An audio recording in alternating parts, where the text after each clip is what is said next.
Andáveis como ovelhas desgarradas, mas agora voltastes ao pastor e guarda de vossas vidas. Reverendíssimo Diácono Arildo, caro seminarista, amados filhos, ao celebrarmos esse quarto domingo da Páscoa, celebrando o domingo do Bom Pastor, somos todos nós convidados a proclamar o Senhor como de fato um pastor bom e atento. Mas acontece, meus caros, que infelizmente, como vai dizer Santo Afonso Maria de Ligório, em vez de contemplarmos as boas características de Deus e nos apegarmos a elas como um estímulo para mudarmos de vida, acabamos sendo uma geração má que faz dessas qualidades a desculpa para não mudar. Porque, veja, proclamamos todos nós hoje Jesus como bom pastor, e isso é uma verdade maravilhosa. Mas de que adiantará essa verdade se nós não formos ovelhas do redil desse pastor? Ele continuará sendo um bom pastor, mas isso nada mudará a nossa vida.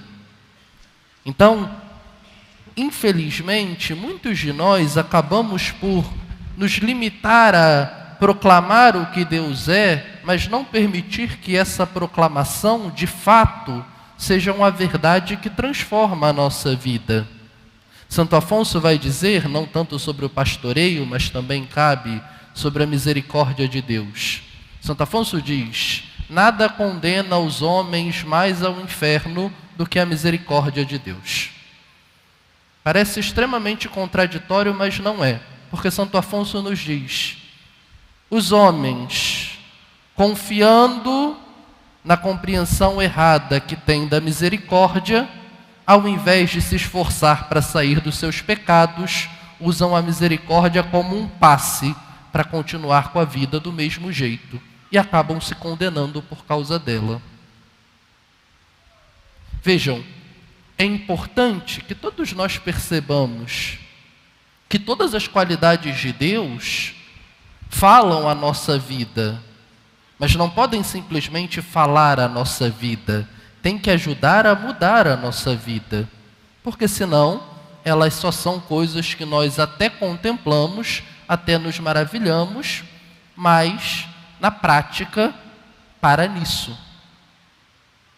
E um elemento fundamental para que eu e você possamos permitir sair da maravilha para entrarmos de fato na dinâmica da mudança de vida é aprendermos, primeiramente, a termos uma relação adequada com Deus.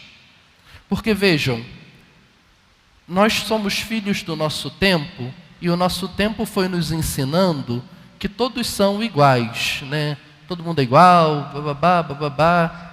Só que não existe nada de mais anticristão e católico do que querer tratar todos iguais. Me explico. Meus filhos, ninguém, absolutamente ninguém, é igual a outra pessoa. Querer tratar todos iguais da forma que o nosso mundo e os nossos tempos apregoam é invariavelmente fazer a opção de ser injusto com as pessoas a partir de um determinado momento, porque as pessoas não são iguais. Vai chegar uma hora que o teu tratamento igual vai ser a coisa mais injusta que você tem a oferecer. Porque você está tratando de forma igual pessoas que são diferentes. Por isso, o princípio da igualdade, tão defendido e apregoado, nada tem que ver com os valores cristãos.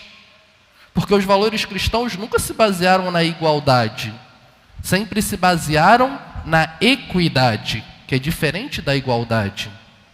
Equidade é tratar as pessoas de forma igual no que elas são iguais, e de forma diferente no que elas têm de diferente. E isso aqui não se trata de tratar mal, mas tratar a pessoa de forma individualizada. Porque essa coisa de vamos tratar todos iguais é uma desculpa para a gente não ter trabalho na relação com as pessoas. Porque aí eu boto todo mundo no sacola do igual, e aí para que eu vou me preocupar em pensar no outro, em pensar se isso é adequado ou não? Trato todo mundo igual, mesmo que esse igual seja mal, mas é igual.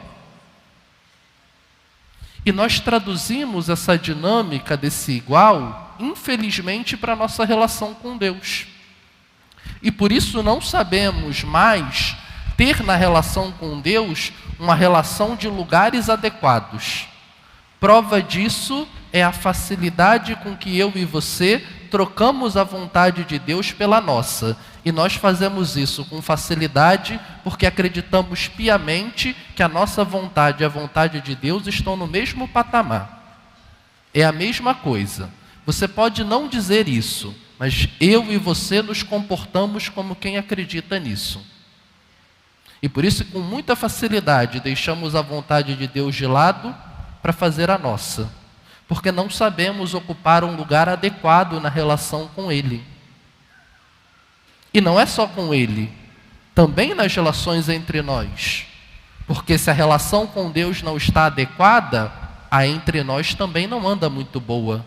Porque é a relação com Deus que é a base para todas as outras.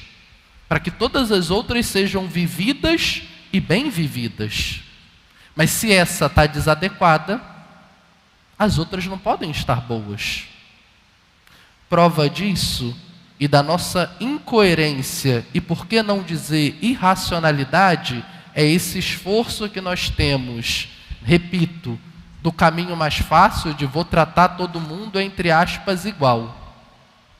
Que é, no fundo, uma grande hipocrisia da nossa parte, porque nós não tratamos todos iguais. Você trata a sua mulher como você trata as outras? Se a resposta for sim, tem um problema com você. Você não pode tratar sua esposa como você trata as outras mulheres. Você trata os seus pais como você trata os outros? Seus filhos como você trata os filhos dos outros? Veja, eu não estou dizendo que você não é bom para os filhos dos outros, que você não vai ser atencioso, generoso, porque isso deve ser igual para todo mundo. Caridade, bondade, educação, respeito, nisso todos somos iguais. Mas se o filho do outro falar para você, olha, eu quero fazer um curso, você vai virar para ele e vai dizer, olha, fala com seus pais. Talvez, numa exceção, se você tiver condições de fazer uma obra de caridade, você vai poder ajudar. Mas isso não é uma regra, isso é uma questão pontual. Numa pontualidade, você não, olha, dá para te ajudar. Mas se todo mundo pedir, você não consegue atender todo mundo. Um ou outro, você consegue socorrer com os recursos que você tem. Mas via de regra, você vai falar, olha, fala com seus pais, são eles que devem ver isso. Quer que eu converse com eles? Você pode até se oferecer para ajudar nesse sentido. Mas se fosse o seu filho, aí seria outra coisa. Não, vamos ver. Deixa eu me organizar. Então vejam, a própria razão nos mostra que as nossas relações não têm